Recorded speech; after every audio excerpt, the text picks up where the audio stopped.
Oil prices hit $22.63 per barrel.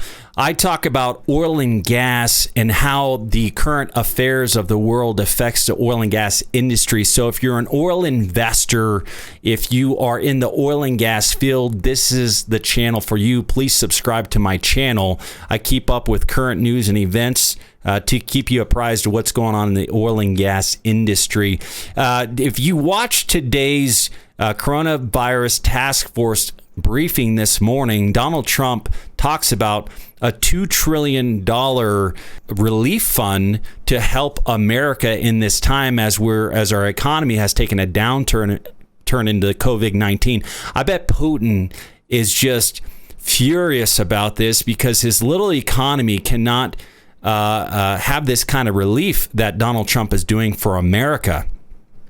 And this oil price war has affected his economy in a very negative way, making Putin very desperate because Putin's plan is to destroy the shale oil and gas industry. So simply they can control the oil markets. But because of our ability to not be dependent on foreign oil and our ability to pump out 13 million barrels a day has greatly reduced the impact of Middle East oil and has greatly reduced the ability to manipulate oil prices by simply curbing them, keeping oil prices at a very low rate. And so Russia and Saudi Arabia is having an oil price war trying to take out shale. But then here, Donald Trump is dropping $2 trillion to stimulate the economy, making it much more difficult for Russia to win this battle.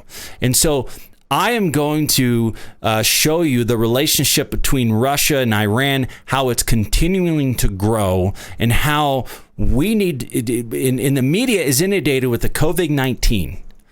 Everybody's focused on that, but in the background, Russia continues to gain Middle East power, continues to gain relationships that are greatly going to affect the American way. I want you guys to listen to what Mike Pompeo, this is from yesterday's coronavirus meeting. Mike Pompeo touches on what's going on in Iran.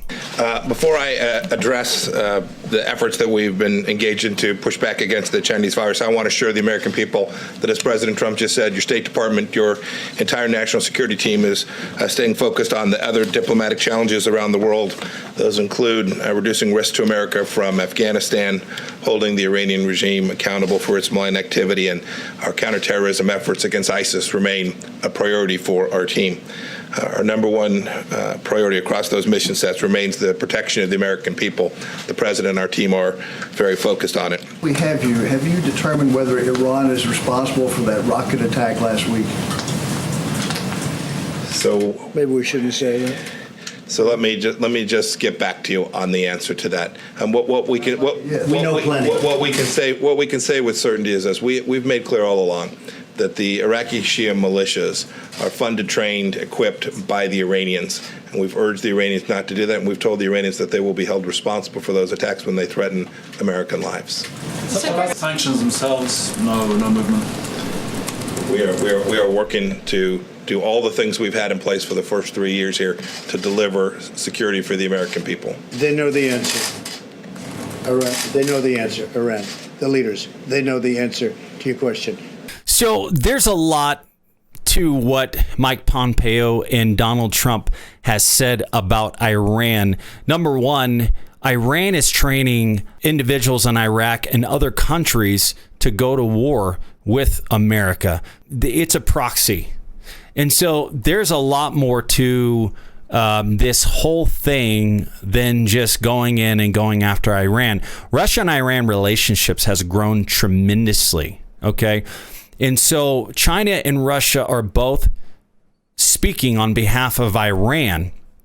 And so the relationship between China and Russia and Iran is growing, especially between Russia and Iran. For us to just go drop a bomb on Iran is going to greatly reduce our relationships with Russia and China. And so they have to massage this methodically. It's not as simple as just going in and dropping a bomb on Iran. Okay. Now, Donald Trump made it very clear, look, we're going to retaliate.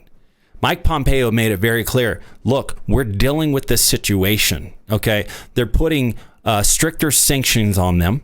They have put Iran in the corner. This COVID-19, they basically shut the doors on Iran. Their ability to access humanitarian aid has been sanctioned. They are so desperate for air right now, and their only path to any kind of success is through Russia. Russia has become brilliant with navigating through the sanctions, how to prosper his economy when America puts strict and stiff sanctions on them. And Iran is using Russia as a lifeline right now. Russia is selling military weapons to Iran.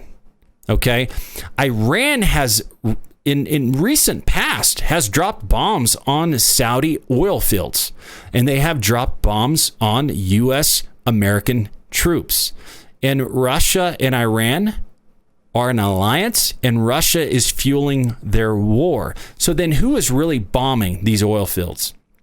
Who is really bombing American forces? It's a proxy war, and Russia is the puppet master in this situation. Now, if you read all the news, I'm not going to go into detail because there's a tremendous amount of news to read, but I'm going to try to give you the gist of what's really going on out there. U.S.-Iran relations reached a nadir following the killing by U.S. drone strike of Quds Force Commander Qassem Soleimani.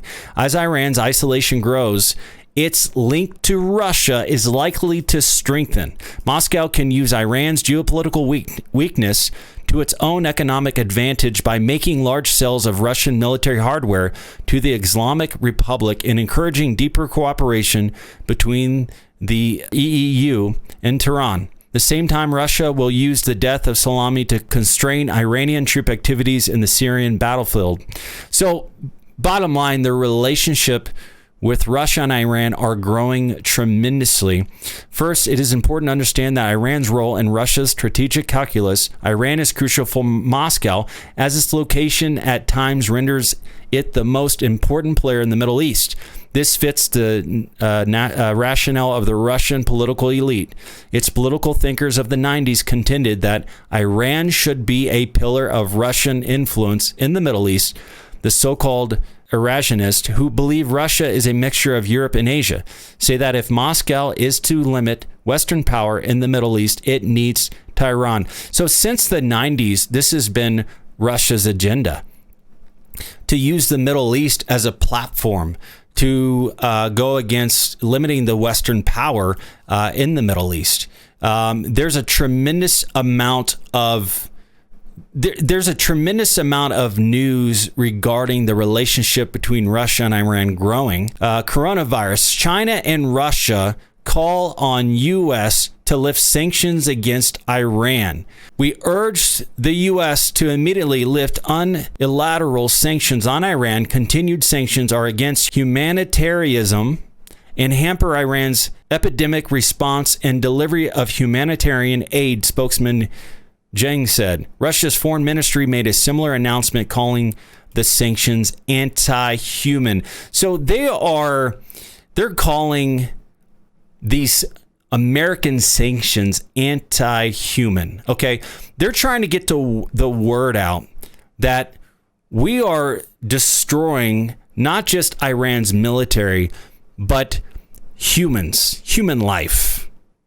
We are removing their ability to have any kind of aid for this coronavirus, making America look like evil tyrants. Okay, and so anytime any country is trying to put a black eye on another country, they are justifying their current acts and their future acts of terror.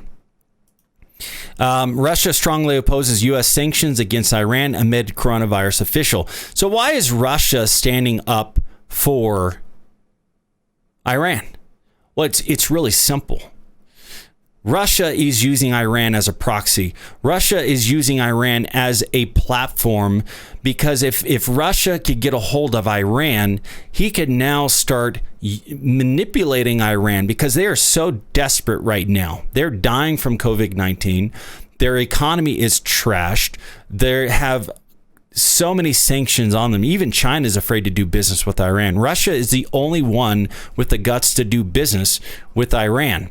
And so if you see how these relationships are forming, Russia is going to use it as a platform to start dropping bombs on key oil fields, which Iran has already done to Saudi Arabia, and to start dropping bombs on U.S. forces, which Iran is already doing. This is a proxy war. Russia is selling military forces, military equipment to Iran right now. They are in alliance. Who do you think is the puppet master in this situation? Putin is. And so Putin knows that he cannot win this oil price war against Shale. Donald Trump, America has the most powerful economy in the world. We're about to dump $2 trillion to stimulate the economy. $2 trillion. Putin has $50 billion to help his economy. It does not compare. Putin's sitting there, that's $2 trillion that I have to play a waiting game until that money is gone. I don't have the economy. I'm already at the bottom of the barrel here. So his only option is to think as a military thinks. And what is he going to do with Iran? That's the question. I truly believe that if Iran has already bombed Saudi Arabia, if Iran has already bombed U.S. military outpost in the Middle East, if Russia has the same agenda that Iran has, and the only lifeline that Iran has is Russia, then what do you think is going to happen? You're going to see war because Putin has no choice. His economy is relying on oil prices, and today they're $22 a barrel. And he knows he cannot outlive this oil price war. He knows he can't. He can't make it through it. So what's going to happen? I truly believe that we're going to see some major escalation in the Middle East. I believe that we're going to see some bombs from Iran. Iran has nuclear capabilities that they're working on right now, and Russia is helping them. Russia is going to help them with their military in order to fight against these sanctions, fight their way out of this economic situation that they're in. They have no other choice. I mean, America is being barbaric. And I love America. I love Donald Trump. I love our military. But if you really think about it, it is barbaric that they are our sanctions are preventing Iran from aid right now, humanitarian aid right now, but they're using it to choke them out, to get them to tap out, to finally submit to the world powers and to stop dropping bombs on our forces. This is a very powerful tool, but Russia, it'd be like disciplining your kids and then somebody coming around and giving them everything that they want. So why would I submit to my parents if I could get everything I want anyways? And that's exactly what Russia is doing. It'll be interesting to see how these relationships unfold. What America does. America going to put an oil embargo preventing Saudi Arabia and Russia from selling oil, from exporting oil? What is America going to do to Iran to retaliate? They can't just drop bombs on Iran because Russia's involved. So do we go to war with Iran with the potential to go to war with Russia? That's why we haven't acted yet in the capacity that we normally would. Is Russia going to use Iran as a proxy to drop bombs on key oil fields in Saudi Arabia, on U.S. forces in Iraq and other parts of the Middle East? I foresee oil prices taking a huge increase, quite simply because Russia is the one that holds the key.